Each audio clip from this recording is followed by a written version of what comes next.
आप सुन रहे हैं विविध भारती।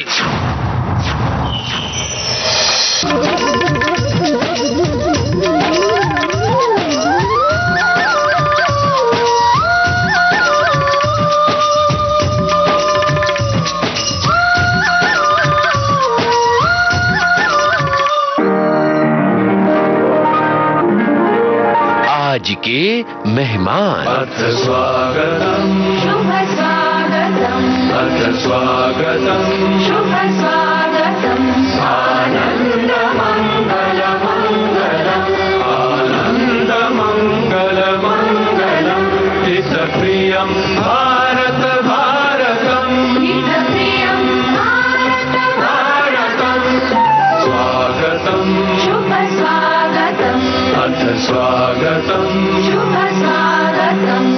आज के मेहमान कार्यक्रम में हम आपको जीवन के अलग अलग क्षेत्रों से जुड़े कुछ महत्वपूर्ण लोगों से मिलवाते रहते हैं। आज के इस कार्यक्रम में हमारे साथ हैं एक ऐसे शख्स जो पहले इंटरनेशनल लॉयर थे, यानी अंतर्राष्ट्रीय वकील, और उसके बाद उनकी राहें फिल्में लिखने की तरफ बढ़ी और फिर वहां से वो फिल्म निर्देशक बन गए और एक ऐसी फिल्म बनाई जिसने देश विदेश में बहुत सारी प्रशंसा हासिल की। उस फिल्म के एक गाने की जरा सी झलक सुनिए। ओ शेरा उठ जरा ते फिर ओही जलवा दिखा अपना, बड़ी बेताब है दुनिया तेरी परवाज देखण नू। शायद कुछ लोगों को अंदाजा लग गया होगा कि ये केसरी 2 फिल्म का गाना है और आज विविध भारती के स्टूडियो में मेरे यानी आपके इस दोस्त यूनुस खान के साथ मौजूद हैं जाने माने लेखक और निर्देशक करण सिंह त्यागी। तो शुरू करते हैं ये बातचीत। गले जे तीर देखण नू ते सिर ते ताज देखण नू। दोस्तों नमस्कार, मैं हूं आपका दोस्त यूनुस खान और इस वक्त विविध भारती के स्टूडियो में मौजूद हैं करण सिंह त्यागी। इन्होंने केसरी 2 बनाकर एक बड़ा धमाका किया है और आज अपनी जिंदगी की कहानी सुनाने के लिए हमारे सामने हाजिर हैं। बहुत बहुत स्वागत करण आपका। थैंक यू यूनुस जी, नमस्ते। ये मेरा सौभाग्य है कि मैं आज विविध भारती पर हूँ। ये मेरे लिए बहुत बड़ी बात है और मैं बहुत खुश हूँ आपसे बात करने के लिए। क्या बात है करण, विविध भारती से किस तरह का नाता रहा है बचपन के दिनों में? तो विविध भारती से मेरा नाता रहा है गाने सुनना। घर पे पिताजी को बहुत शौक था पुराने गानों का। हाँ। अभी भी है। तो हम गाने सुना करते थे। जो जयमाला जो आपका कार्यक्रम है उसमें मैंने बहुत गाने सुने हैं। और एक मेरा ये नाता रहा है क्रिकेट कमेंट्री। क्या बात है। हाँ, क्रिकेट कमेंट्री मतलब बहुत बार ऐसा हुआ है कि जब मैं मेरठ रहता था, मेरठ में मतलब हम छुट्टियों में जाते थे मेरठ, बिजली चली जाती थी और हम टीवी पे मैच नहीं देख पाते थे, तो रेडियो पे हम फिर कमेंट्री सुनते थे। क्या बात। बहुत बार ऐसा भी हुआ है कि मैं देश के ऐसे हिस्सों में, मुझे याद है एक बार हम अरुणाचल प्रदेश में थे, वहां पर टीवी नहीं था पर रेडियो पे हम क्रिकेट कमेंट्री सुन रहे थे। तो क्रिकेट कमेंट्री से नाता रहा है, जयमाला के थ्रू नाता रहा है। वाह वाह, क्या बात है, बहुत ही बढ़िया है। आपका बचपन कहाँ बीता है वैसे? यूनुस जी, मैं पैदा हुआ था मेरठ में, पर जब मैं 2 साल का था तो मेरे पिताजी का ट्रांसफर हो गया था। मेरे पिताजी सीबीआई में थे, अब वो रिटायर हो चुके हैं, तो उनका ट्रांसफर हो गया था देहरादून। तो हम पहले देहरादून गए, देहरादून रहा मैं 1 साल और उसके बाद 1988-89 में हम बॉम्बे आ गए। अच्छा। तो एक्चुअली मेरा बचपन, पूरी जवानी सब कुछ बॉम्बे में बीती है। बट मैं मेरठ के साथ मेरा कनेक्शन बहुत स्ट्रांग रहा क्योंकि गर्मियों की छुट्टियां हुई, सर्दियों की छुट्टियां हुई, मेरठ बहुत आना जाना हुआ क्योंकि मेरे फादर मदर दोनों मेरठ से बिलोंग करते हैं।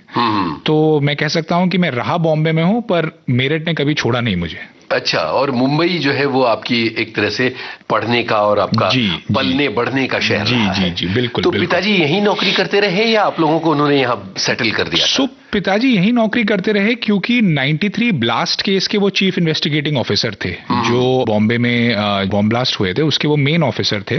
वो इन्वेस्टिगेशन काफी साल चली और वो इन्वेस्टिगेशन के बाद एक कोर्ट केस चला जो टाडा कोर्ट में यहाँ पे जो केस हुआ, उसके चक्कर में वो काफी उन्होंने अपनी जिंदगी बॉम्बे में बिताई। जब मैं लॉ कॉलेज में आ गया था तो उनका ट्रांसफर हो गया फिर दिल्ली, पर मम्मी और हम बॉम्बे में ही रहे। अच्छा, ये लॉ कॉलेज की तरफ आप बढ़ गए। क्या स्कूल के जमाने की पढ़ाई जब हो रही थी, कोई एस्पिरेशन तब कुछ अलग थी, या आपने पहले ही तय कर लिया था कि आपको कानून की पढ़ाई करने के लिए जाना है? स्कूल के दौरान मुझे याद है कि मेरे पिताजी हमेशा कहा करते थे कि आईएएस ऑफिसर बनना चाहिए, देश के लिए कुछ करना चाहिए। तो ये ऐसे विचारों के साथ मैंने पढ़ाई करी। वो ये भी चाहते थे कि मैं आर्मी ज्वाइन करूं, तो आर्मी, कम्पिटिटिव सर्विस, ये वो चाहते थे कि मैं ये सारी चीजें करूं।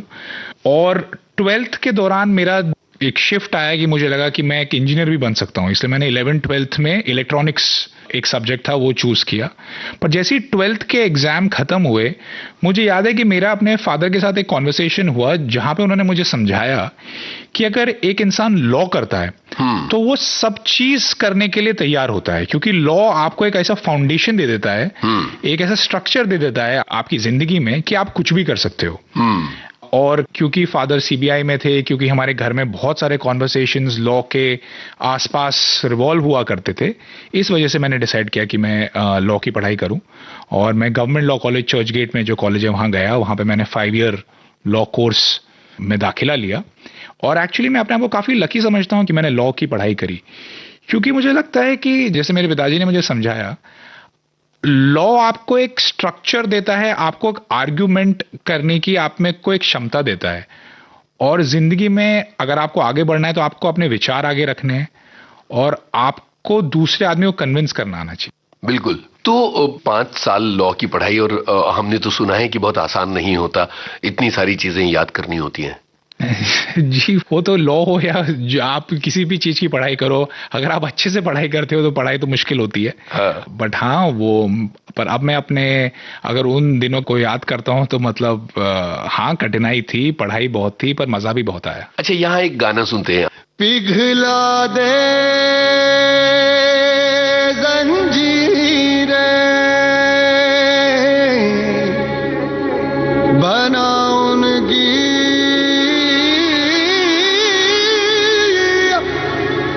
शमशीरें,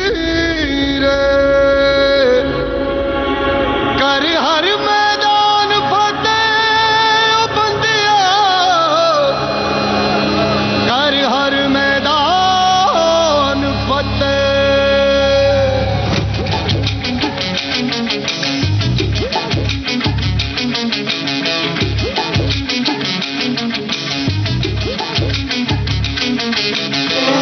घायल परिंदा है तू, दिखला दे जिंदा है तू, बाकी है तुझ में हौसला।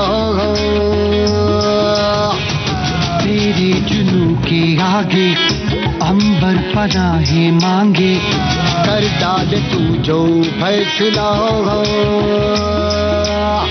टूटी तकदीरें तो क्या, टूटी शमशीरें तो क्या, टूटी शमशीरों से ही हो। कर हर मैदान फतेह, कर हर मैदान फतेह, कर हर मैदान फतेह रे बंदिया, हर मैदान फतेह, कर हर मैदान फतेह, कर हर मैदान फतेह, कर हर मैदान फतेह रे बंदिया, हर मैदान फतेह।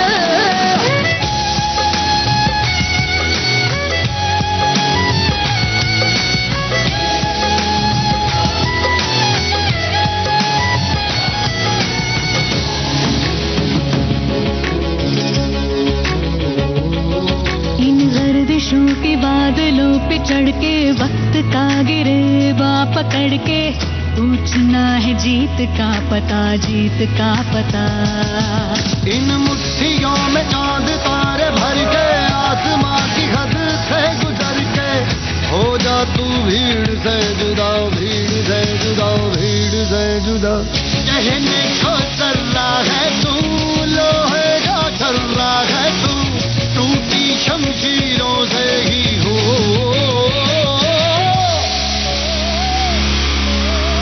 कर हर मैदान फतेह, कर हर मैदान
आग होगी फूंक देगी ना उम्मीदियां तेरे पीछे पीछे रास्ते ये चल के बाहों के निशानों में ढल के ढूंढ लेंगे अपना आशियां लम्हों से आंख मिला के रख देगी जान लड़ा के टूटी शमशीरों से ही हो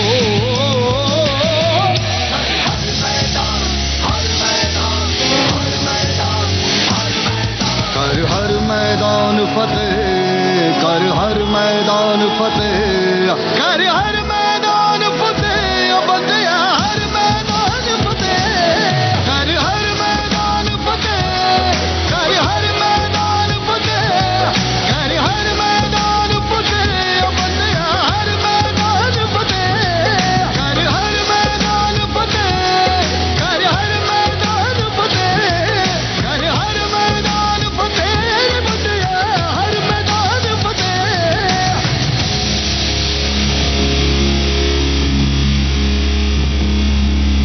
कर हर मैदान फतेह रे बंदिया हर मैदान फतेह। फिल्मों से किस तरह का कनेक्ट आपकी फैमिली का और आपका रहा है? फिल्मों से कनेक्शन ये रहा है कि बचपन से फिल्में देखने का बहुत शौक था, मतलब बहुत कुछ ज्यादा ही शौक था। जैसे फिल्में एक तरीके से रिलीजन था घर पे। मतलब फ्राइडे को फिल्म रिलीज होती थी, मैं मेरे पापा मेरी मम्मी हम सैटरडे शाम तक वो फिल्म देख लेते थे। वाह वाह। और उसके बारे में फिर बात करना, फिल्म को एनालाइज करना, क्रिटिक करना, ये सब बचपन से, जैसे मैं आपको बता रहा हूँ, एक सबसे इंपॉर्टेंट चीज थी घर में। अब मैं आपको एक एग्जाम्पल देता हूँ, उससे आपको शायद पता चले कि मैं कितना दीवाना था फिल्मों का और अब तक हूं।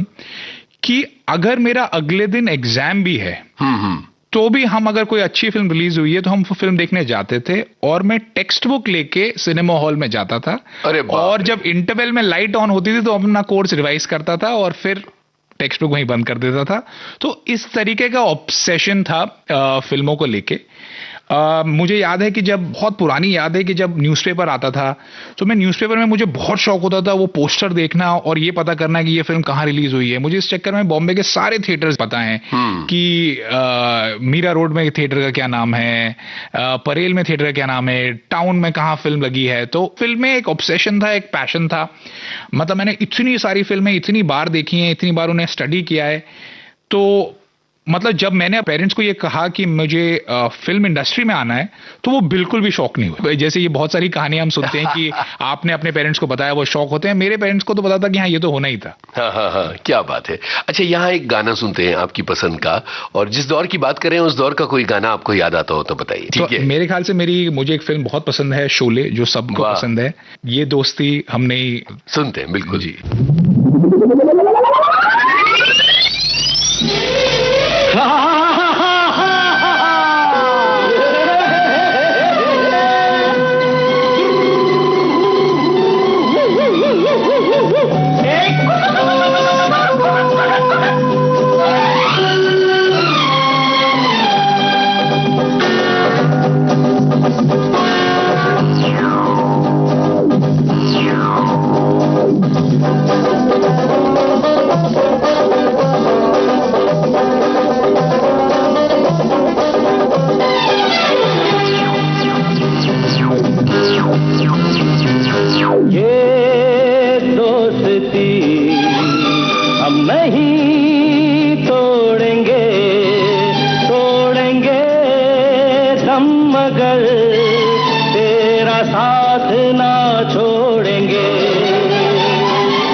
पे भी खेलेंगे,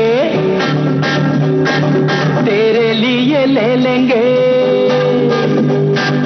जान पे भी खेलेंगे, तेरे लिए ले लेंगे, सबसे दुश्मनी ये दोस्ती हम नहीं तोड़ेंगे, तोड़ेंगे दम मगर तेरा साथ ना छोड़ेंगे।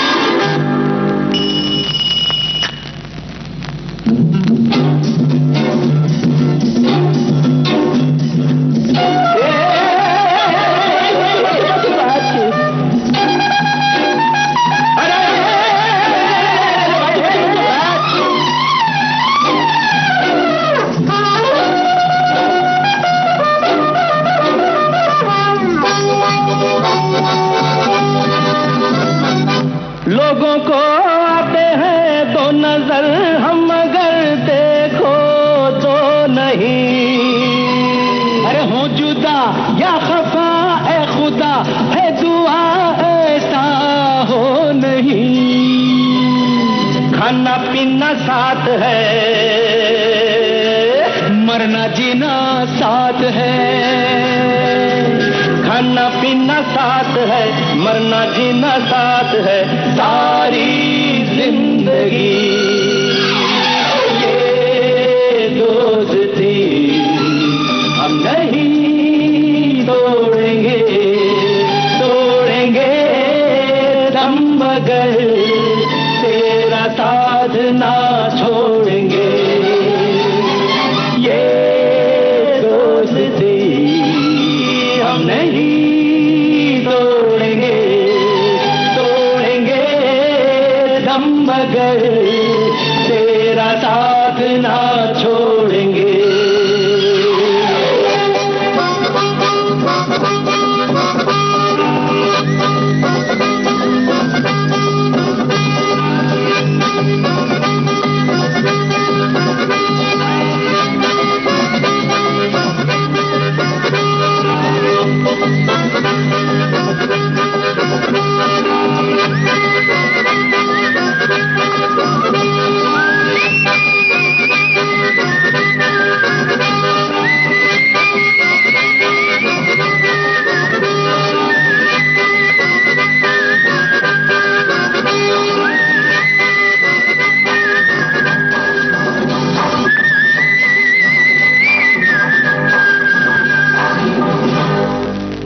शोले का गाना हमने सुना और बातें ये चल रही हैं कि आप फिल्मों के दीवाने इतने ज्यादा थे कि टेक्स्ट बुक लेकर भी फिल्में देखने चले जाते थे और परिवार इस बात के लिए तैयार था कि बालक जो है वो टेक्स्ट बुक लेके भी जाए तो कोई दिक्कत नहीं तो ये कमाल की दीवानगी रही है।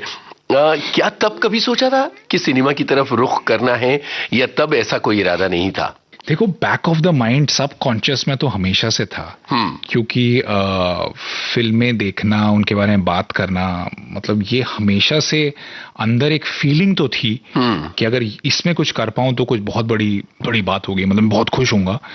पर क्योंकि एक मिडिल क्लास फैमिली से बिलोंग करता हूं, एजुकेशन को हमेशा प्रायोरिटी दी गई। बिल्कुल। और हमेशा से ये था कि अपने आप को पहले किसी फील्ड में साबित करो, कुछ मुकाम हासिल करो, फिर आप कोशिश कर सकते हो, फिर आप अपनी हॉबी को परस्यू कर सकते हो।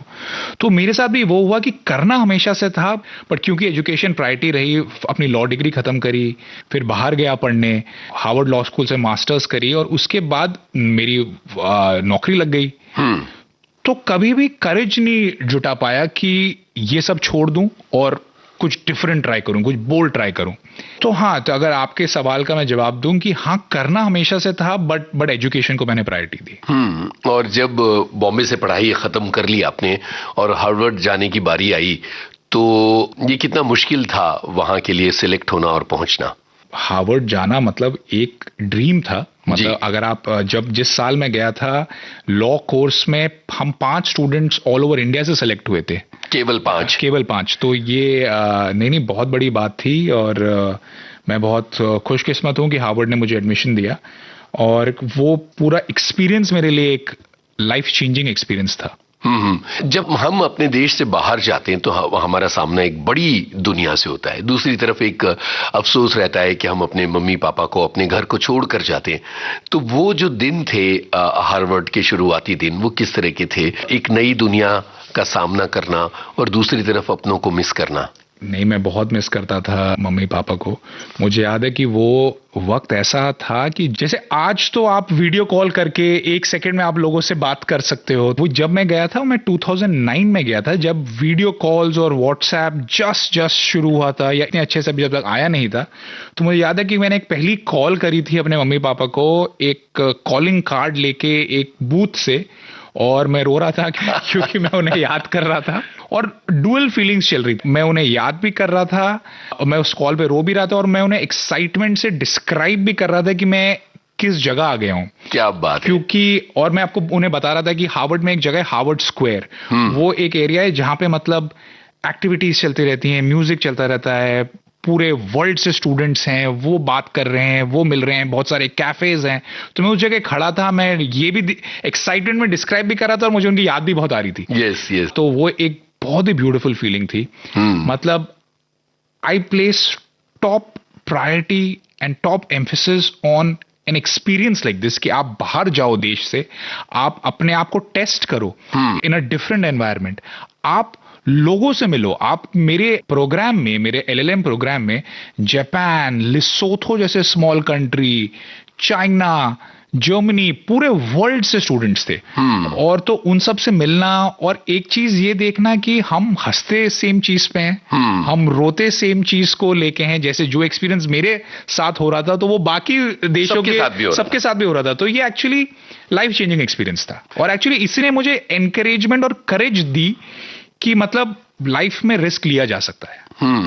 वहां रहते हुए अपने देश को कितना मिस किया और फिल्मों से किस तरह कनेक्ट बना के रखा? मतलब जैसे मैं आपको बताया कि मेरे परिवार में एक दीवानगी है फिल्मों को लेके।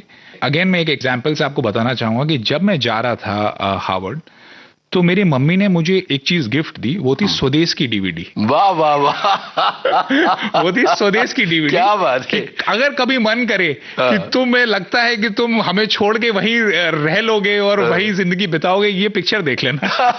ये जो देश है तेरा, स्वदेश है तेरा। गजब गजब गजब। ये एक मम्मी ही कर सकती है। मम्मी कर सकती है। मुझे लगा कुछ क्या मिल रहा है ये गिफ्ट खोला तो उसमें स्वदेश पिक्चर की DVD थी। मुझे स्वदेश पिक्चर बहुत पसंद है। I think it's one of the greatest films that I have seen. Yes. तो एक तरह से वो आपके लिए एक नजीर थी कि आपको वापस आना है। जी। क्या कभी ऐसा लगा था कि यहीं रह जाते हैं? नहीं, बैक ऑफ द माइंड हमेशा मुझे इंडिया ही वापस आना था। नहीं, ये मुझे कभी नहीं लगा कि वहीं रह जाते हैं। पर ये जरूर था कि हाँ, मतलब मैं वो जिंदगी एक्सपीरियंस करना चाहता था। क्योंकि एक तरीके से जैसे मैंने कहा कि वहां का सेटअप, वहां की, क्योंकि दुनिया की बेहतरीन लॉ फर्म्स अमेरिका में है, वहां पे काम करना चाहता था। I wanted to work with the best people. Yes. तो हाँ, पर ये मुझे वो एक्सपीरियंस लेना था। पर ये मैं हमेशा से श्योर था कि वापस इंडिया ही आना है, क्योंकि स्वदेश बहुत बार देखी हुई है। यहाँ एक गाना सुनते हैं।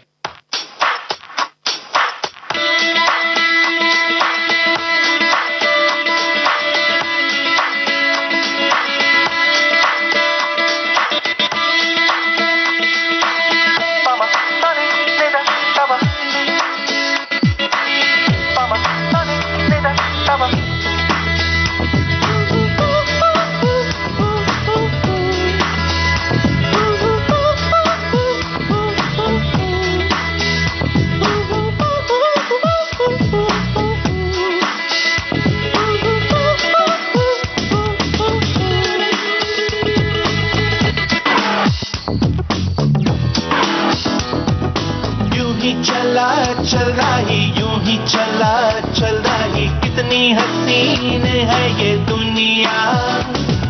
फूल सारे झमेले, देख फूलों के मेले, बड़ी रंगीन है ये दुनिया। झुम rum dum da na na ra dum da na na rum dum da na na ra dum da na na rum dum da na na ra dum da na na भैया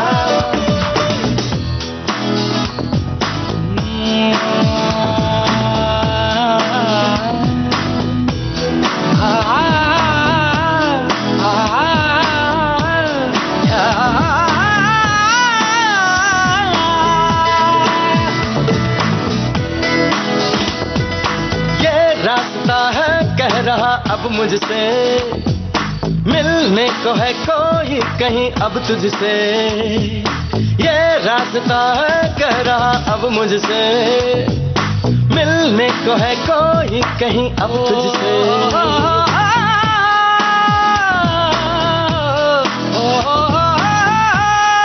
दिल को है क्यों ये बेताबी किससे मुलाकात होनी है जिसका कब से अरमा था शायद वही बात होनी है यूं ही चला चल रही यूं ही चला चल रही जीवन गाड़ी है समय पहिया आंसू की नदियां भी हैं खुशियों की बगियां भी हैं रास्ता सब तेरा तक है भैया यूं ही चला चल रही यूं ही चला चल रही कितनी हसीन है ये दुनिया फूल सारे झमेले देख फूलों के मेले बड़ी रंगीन है ये दुनिया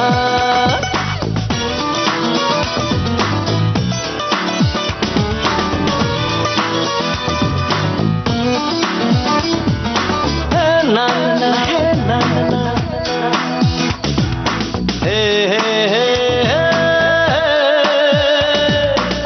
देखो जिधर भी इन राहों में रंग पिघलते हैं निगाहों में ठंडी हवा है ठंडी छाँव है दूर वो जाने किसका गाँव है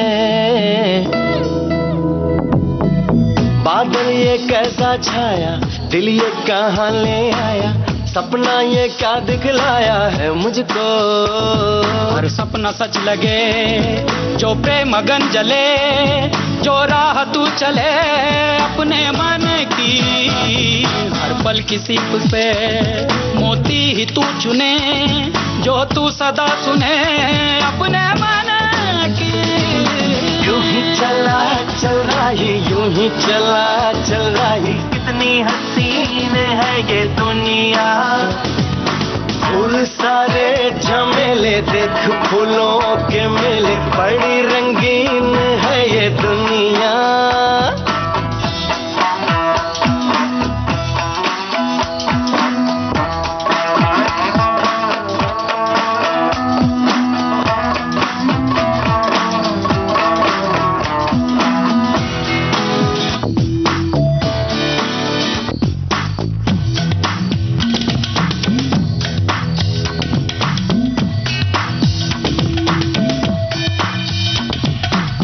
मन अपने को कुछ ऐसे हल्का पाए जैसे कंधों पे रखा बोझ हट जाए जैसे भोला सा बचपन फिर से आए जैसे बरसों में कोई गंगा नहाए जैसे बरसों में कोई गंगा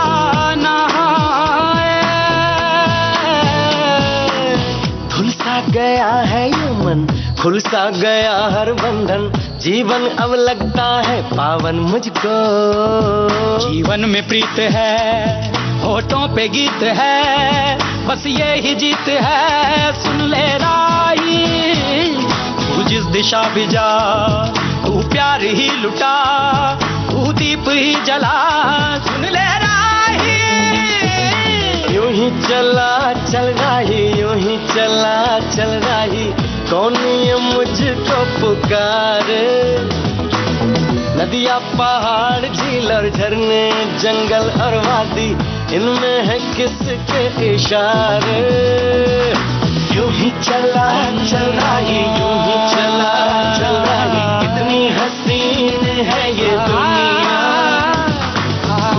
सारे झमेले देख फूलों के मेले बड़ी रास्ता है कह रहा अब मुझसे, मिलने को है कोई कहीं अब तुझसे। Dum dum da na na da dum da na dum dum da na da dum da na dum dum da na da dum da na bhaiya. Sani sa ga ga ga ma ma ma re re re Sani sa sa, sani sa sa, Sani sa ga ga sa ma ma ma sa pa pa. sani sa sa, sani sa sa, यूं ही चला तो sani sa sa, sani sa sa, कितनी हसीन ये दुनिया।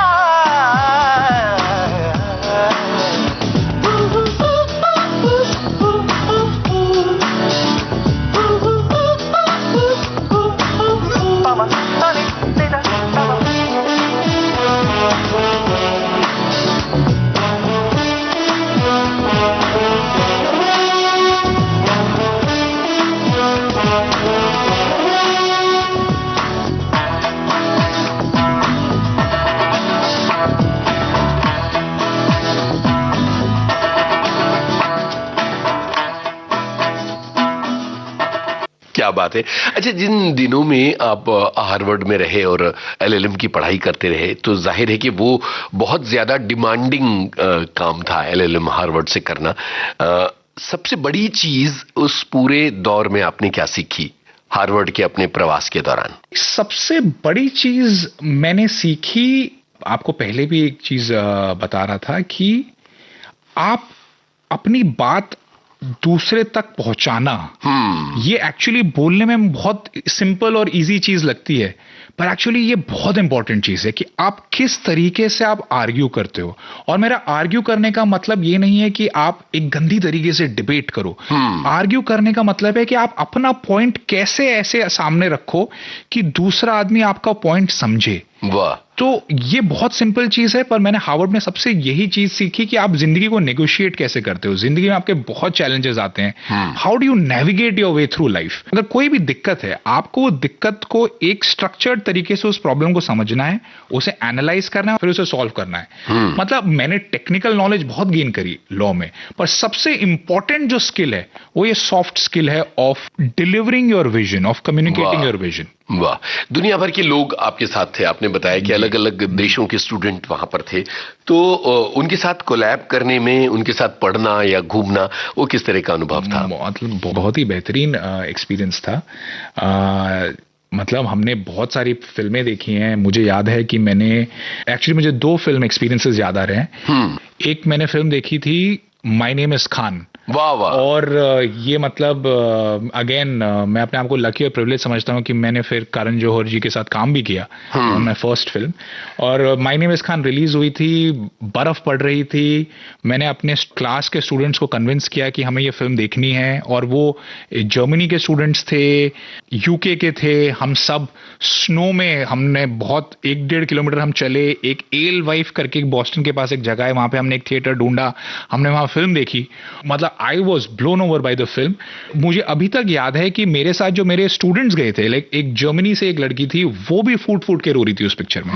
मतलब that film touched everybody universal. Everybody universal, emotional universal होते हैं। हाँ, करेक्ट। तो मुझे एक वो एक्सपीरियंस मुझे एक याद है। फिर एक हमारे एग्जाम्स के बाद मैंने एवेटार फिल्म देखी थी वहां पे पहली बार, and I was just awestruck कि मतलब ऐसे विजुअल्स और ऐसा वर्ल्ड कैसे क्रिएट कोई कर सकता है। और ये फर्स्ट एवेटार थी। और एक मुझे एक और फिल्म याद आ रही है, क्रिस्टोफर नोलन की इंसेप्शन। वाओ। हाँ, तो मतलब तो जैसे पूरी जिंदगी मैं फिल्मों के से याद रखता हूँ तो रेफरेंस पॉइंट जो है वो सिनेमा है, जिंदगी का सिनेमा है। वाह वाह।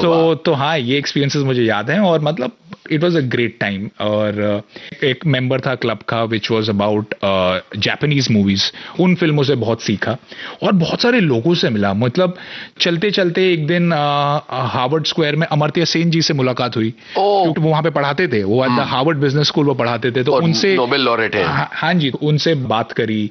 और ऐसे मतलब that was a place where you meet legends just while walking. क्या बात है, क्या बात है। बहुत ही मजा आया ये सारी बातें सुनकर। यहाँ एक गाना सुनते हैं और मुझे लगता है कि इतनी सारी स्वदेश की बातें हुई हैं। बिल्कुल स्वदेश का ही गाना सुनते हैं, ये जो देश है तेरा। बिल्कुल।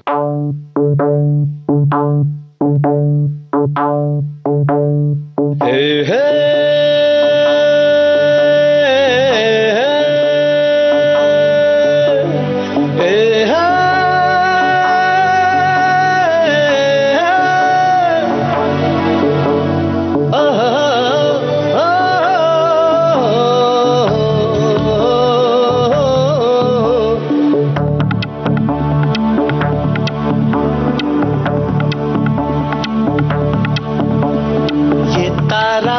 तारा हर तारा, ये तारा वो तारा हर तारा, देखो जिसे भी लगे प्यारा, ये तारा वो तारा हर तारा, ये सब साथ में जो है रात में तो जगमगाया आसमान सारा, ये सब साथ में जो है रात में तो जगमगाया आसमान सारा, जगमग तारे दो तारे नौ तारे सौ तारे जगमग सारे, हर तारा है शरारा।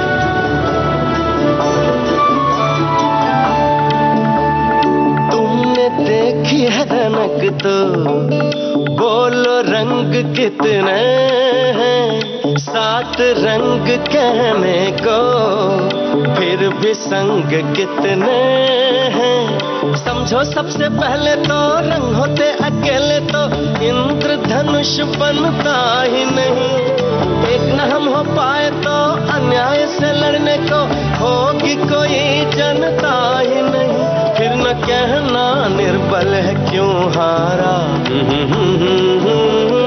तारा तारा ये तारा वो तारा हर तारा, ये तारा वो तारा हर तारा, ये तारा वो तारा हर तारा, देखो जिसे भी लगे प्यारा, ये सब साथ में जो है रात में तो जगमगाया आसमान सारा, जगमग तारे दो तारे नौ तारे सौ तारे जगमग सारे, हर तारा है शरारा।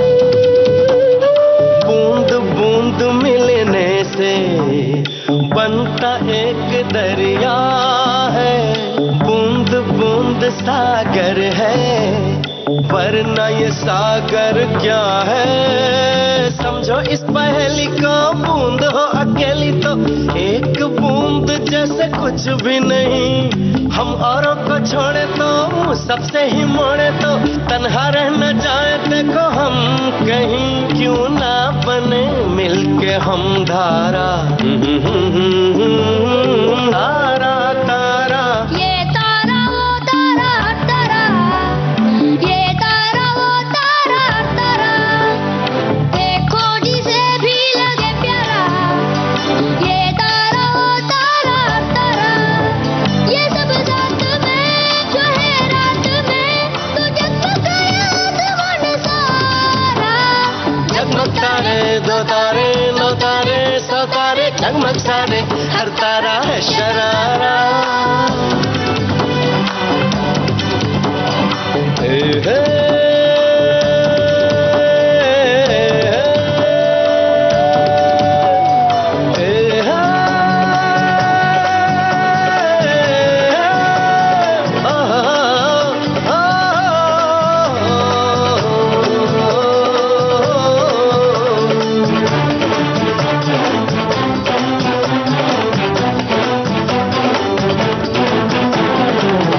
किसान हल संभाले धरती सोना ही उगाए, जो ग्वाला गैया पाले दूध की नदी बहाए,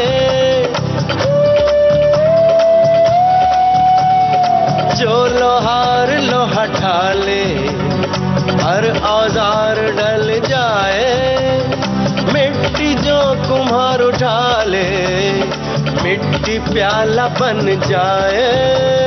सब ये रूप है मेहनत के, कुछ करने की चाह के, किसी का किसी से कोई बैर नहीं, सबके एक ही सब में है, सोचो तो सब अपने हैं, कोई भी किसी से यहाँ गैर नहीं। सीधी बात है समझो यारा, तारा तारा ये तारा ओ तारा हर तारा, ये तारा ओ तारा हर तारा, देखो जिसे भी लगे प्यारा, ये तारा ओ तारा हर तारा। ये सब साथ में जो है रात में, तो जगमगाया आसमान सारा। झलमक तारे, दो तारे, नौ तारे, सौ तारे, झलमक तारे, हर तारा है शरारा। ये तारा ओ तारा हर तारा, ये तारा ओ तारा हर तारा, ये तारा ओ तारा हर तारा, देखो जिसे भी लगे प्यारा।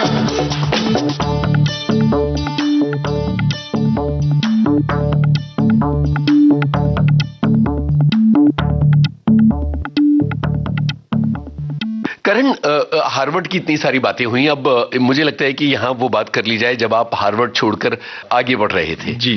तो इसके आगे कहाँ का सफर था? तो बताता हूँ, हार्वर्ड छोड़ के मेरी पहली नौकरी लगी पेरिस में। तो 2 साल मैंने पेरिस में एक लॉ फर्म है, वहां पे मैंने काम किया, इंटरनेशनल कॉर्पोरेट लॉ। उसमें मतलब बहुत सारे मैटर्स, बहुत सारे ट्रांजैक्शंस वो किए। उसके बाद में फिर से मेरी एक और नौकरी लगी न्यूयॉर्क।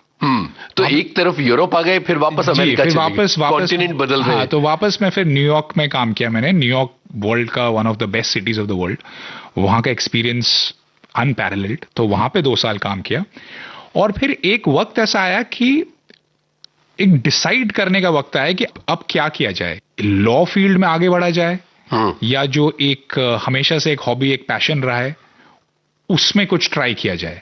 एक इंपॉर्टेंट डिसीजन आया लाइफ का, because I was also at that stage in my life कि जब वो डिसाइड करना बहुत जरूरी था। तो फिर मैंने एक डिसीजन लिया कि मैं इंडिया वापस आता हूं और मैं अपने आप को टेस्ट करता हूं और सीखता हूं इस इंडस्ट्री के बारे में। तो मैंने न्यूयॉर्क में जो मेरे लॉ फर्म के जो मेरे बॉस थे, पार्टनर थे, उन्हें मैंने कहा कि मैं एक सबैटिकल लेना चाहता हूं, कि मुझे इंडिया जाना है, मुझे फिल्मों में हमेशा रुचि रही है, मुझे एक बार कोशिश करनी है, मुझे एक बार देखना है कि मैं वहां पे क्या कुछ कर सकता हूं कि नहीं कर सकता हूं। वो उन्होंने मुझे परमिशन दी कि yes please go ahead, take do your 1 year sabbatical. तो मैं खुशकिस्मत था कि मैं विशाल भारद्वाज जी को बचपन से जानता था, क्योंकि सेम शहर, वो भी मेरठ के, मैं भी मेरठ का, मेरे पिताजी भी उनके भाई को बहुत अच्छे से जानते थे, उन्हें बहुत अच्छे से जानते थे। तो मैं बहुत लकी था कि मैं उन्हें जानता था। और दोनों का एक क्रिकेट कनेक्शन भी निकलता है। दोनों का एक क्रिकेट कनेक्शन बिल्कुल बिल्कुल। विशाल सर तो मतलब he is a cricketer first and a film maker second, मतलब he is that good and he is a master at what he does. मतलब I am in awe of him. तो मैंने उनसे बात करी और मैंने उनसे पूछा कि क्या मैं उनको ज्वाइन कर सकता हूं, and I was lucky that he gave me the permission and he selected me, and मैंने उनकी फिल्म रंगून ज्वाइन करी as an assistant director. As an assistant director, और मैं असिस्टेंट डायरेक्टर इंटर्न था। मेरा पहला एक्सपीरियंस था, और मतलब मैंने उनकी फिल्म ज्वाइन करी before the film even went to shoot. तो हम पहले प्रोडक्शन पे काम कर रहे थे उनके ऑफिस में, हमारी पूरी एक डायरेक्शन टीम थी। तो सबसे पहला मेरा वो एक्सपीरियंस था। फिर हम सेट पे गए। सेट पे जाने से पहले मुझे एक चीज याद है कि हमने अरुणाचल प्रदेश में शूटिंग करी थी, और विशाल सर ने मुझे पहले भेजा अरुणाचल प्रदेश ये देखने की शूट के लिए सब कुछ वहां पे रेडी है, तैयार है, हम लोग आएंगे, कहाँ रुकेंगे, लोकेशंस ठीक हैं, वहां के लोकल्स कैसे हैं। तो वो एक्सपीरियंस था। आप देखते हो कि फिल्म मतलब कितनी मेहनत से बनती है। बिल्कुल। किस इलाके में गए थे अरुणाचल के? तवांग के आसपास। वहां पे हमने शूटिंग करी, और फिर एक दिन क्या हुआ सेट पे यूनिस जी की लाइफ चेंजिंग एक्सपीरियंस था कि मुझे मेरा जो उस फिल्म में जो फर्स्ट एडी था, उसने मुझे मेरे हाथ में क्लैप बोर्ड थमा दी, जो आप हमारी फिल्म की जो क्लैप होती है। बिल्कुल। और मुझे ये ड्यूटी दी गई सेट पे कि मैं क्लैप दूंगा। मतलब हर शॉट से पहले मुझे जाके एक्टर के सामने बोलना है सीन 42 शॉट 8 टेक 1 क्लैप। बिल्कुल बिल्कुल। तो मुझे वो काम दिया गया और बहुत आसान काम लगता है और एक्चुअली आसान काम है, पर क्योंकि मैं यंग था, मैं नर्वस था, तो कभी मुझे समझ में नहीं आता था कि कैमरा किस तरह पोजीशन है। हाँ। मैं गलत जगह क्लैप देता था। कभी एक्टर के फेस के बहुत पास जाके मैंने क्लैप ठाक करे clap they the. I have broken the actors concentration. तो पर उससे एक चीज हुई कि मैं एक्शन के बहुत पास रह के मैंने एक्सपीरियंस करने लगा चीजों को, और वहां पे मैंने देखा कि विशाल सर कैसे शॉट डिजाइन कर रहे हैं, डीओपी कैसे लाइट अप कर रहा है फ्रेम, एक्टर किस तरह लास्ट मिनट उसकी क्या प्रिपरेशन हो रही है, वो किस तरह इमोट कर रहा है। तो मेरे हिसाब से मेरी लाइफ बदल दी एक क्लैप बोर्ड ने, एक क्लैप ने, और उसके बाद से मतलब एक्सपीरियंस वाज just magnificent. मतलब I just saw the film come alive in front of me. और एक बार वो एक्सपीरियंस जब हो गया पूरे रंगून का, फिर हमने फिल्म शूट खत्म करी, फिर पोस्ट प्रोडक्शन, फिल्म कैसे एडिट होती है, तो एक तरीके से मेरा film school Vishal Bhardwaj was my film school. And एक बार आपका मेरा वो एक्सपीरियंस आपके साथ हो, आपको मिल जाता है, then there is no going back. तो क्या विशाल सर के साथ कोई बहुत यादगार बात, कभी डांटा हो या कभी कोई चीज सिखाई हो या कोई और ऐसी खास बात जिसका जिक्र आप करना चाहें? देखो, यादगार बात एक थी कि उसमें एक गाना था रंगून में, जूलिया जूलिया, जो फिल्म के बिगिनिंग में आता है, और विशाल सर का एक जीनियस आइडिया था कि मेरे जो डायरेक्शन टीम के जो एडीज हैं वो इस गाने में एक्ट करेंगे। अरे बाप रे। और क्योंकि वो फिल्म भी और वो गाना भी is about the making of a film, जिसमें Kangana is playing an actress Julia. हम शूट कर रहे थे एक गाने की मेकिंग, कि एक गाना कैसे बनता है। तो उनका आइडिया था कि मेरे असिस्टेंट डायरेक्टर्स जो नौसिखिए हैं, जो एमेच्योर्स हैं, they will act there parts. जैसे अगर मैं क्लैप दे रहा हूं तो मैं उस गाने में भी क्लैप दे रहा हूं। और वो गाने की शुरुआत ही मेरे शॉट के साथ थी, जिससे मुझे उर्दू में चौक से क्लैप बोर्ड पे टेक नंबर लिखना था, गाने की बीट्स याद करनी थी कि कब मुझे गाना मुझे गाना शुरू करना है, लिप सिंक करना है, और एक कॉम्प्लिकेटेड सा एक कैमरा मूवमेंट था। और मेरी हालत खराब हो गई। वो मैंने 17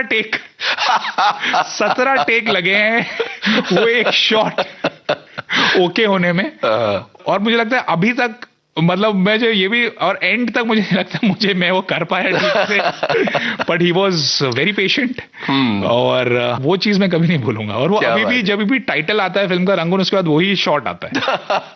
क्या बात है। विशाल सर के नाम कौन सा गाना होगा? उनकी जो फिल्म कमीने, बहुत अच्छी लगती है मुझे। कमीने का जो टाइटल ट्रैक है, वाह वाह, वो मुझे उन्होंने ही गाया है। अरे मुझे वो गाना बहुत पसंद है। जिसका भी चेहरा छीला अंदर से और निकला, मासूम सा कबूतर नाचा तो मोर निकला। जरूर जरूर जरूर।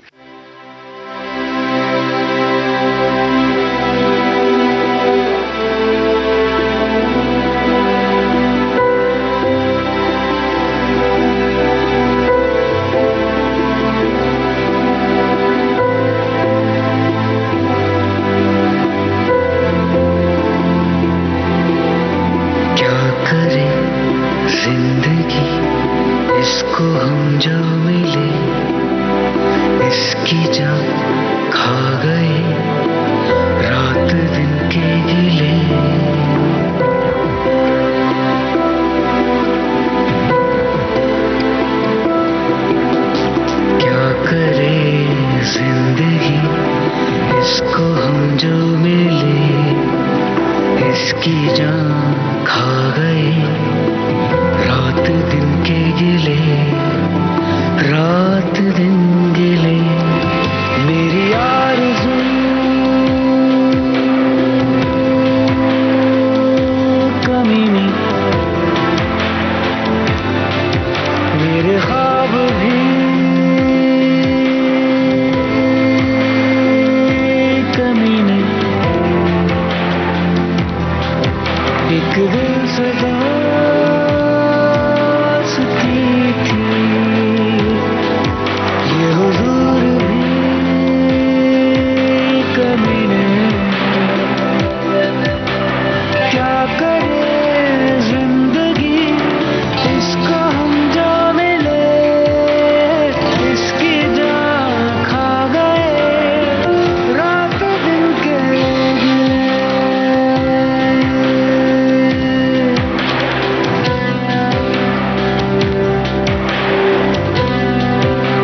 जिंदगी से मांगा, पिंजरे में चांद ला दो, कभी लालटेन देगे, कहा आसमां पे टांगो।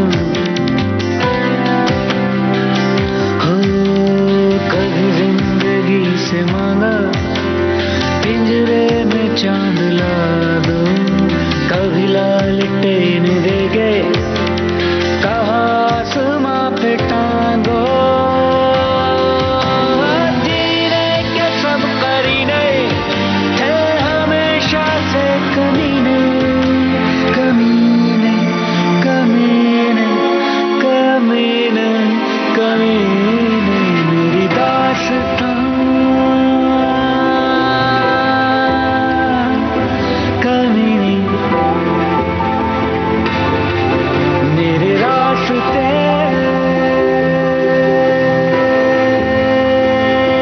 कमीने। एक दिल से दोस्ती थी, ये हुजूर भी कमीने।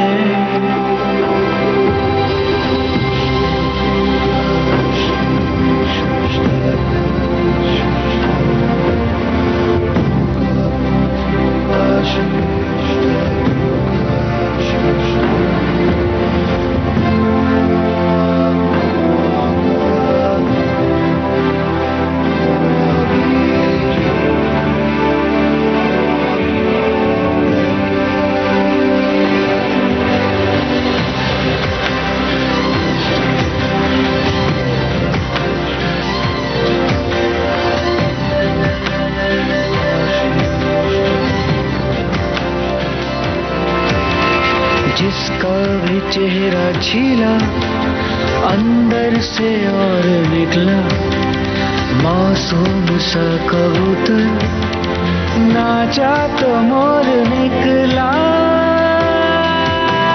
कभी हम कमीने निकले, कभी दूसरे कमीने, कमीने, कमीने, कमीने, कमीने, मेरी दोस्ती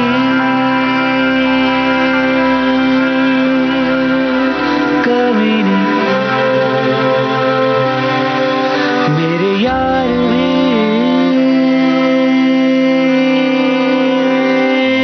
कमीने। एक दिल से दोस्ती थी, ये हुजूर भी कमीने।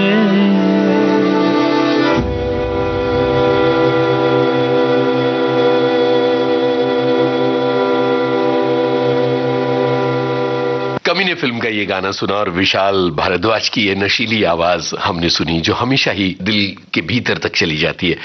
रंगून फिल्म खत्म हुई तो आगे का क्या रास्ता था? रंगून फिल्म खत्म हुई तो मैंने ये समझ लिया कि अगर आपको इस इंडस्ट्री में डायरेक्टर बनना है तो दो तरीके हैं, या आप असिस्टेंट डायरेक्टर रहें, आप सेट्स पे रहें, आप और फिल्मों में असिस्ट करें, या आप लिखें, आप खुद की कोई स्क्रिप्ट लिखें और अपने आप को प्रेजेंट करें लोगों के सामने कि मुझे टेक्निकल नॉलेज है मेरे पास, मैंने एक फिल्म में मैं असिस्ट कर चुका हूं और ये मेरी फिल्म है, ये मेरा विजन है, अब मुझे डायरेक्ट करना है। तो ये दो तरीके मुझे समझ में आया कि इस तरीके से आप अपनी फिल्म बना सकते हो। तो मैंने दूसरा तरीका अपनाया कि मैं कुछ लिखूं। मैं एक जन से मिला जो मेरे बहुत अच्छे दोस्त हैं, उनका नाम है मोहित किलम। हम दोनों ने साथ में एक फिल्म की स्क्रिप्ट लिखी और उस फिल्म की स्क्रिप्ट को लेके हम मिले दो ऐसे शख्स से जिन्होंने मेरी जिंदगी बदल दी। वो हैं अमृतपाल सिंह बिंद्रा और आनंद तिवारी।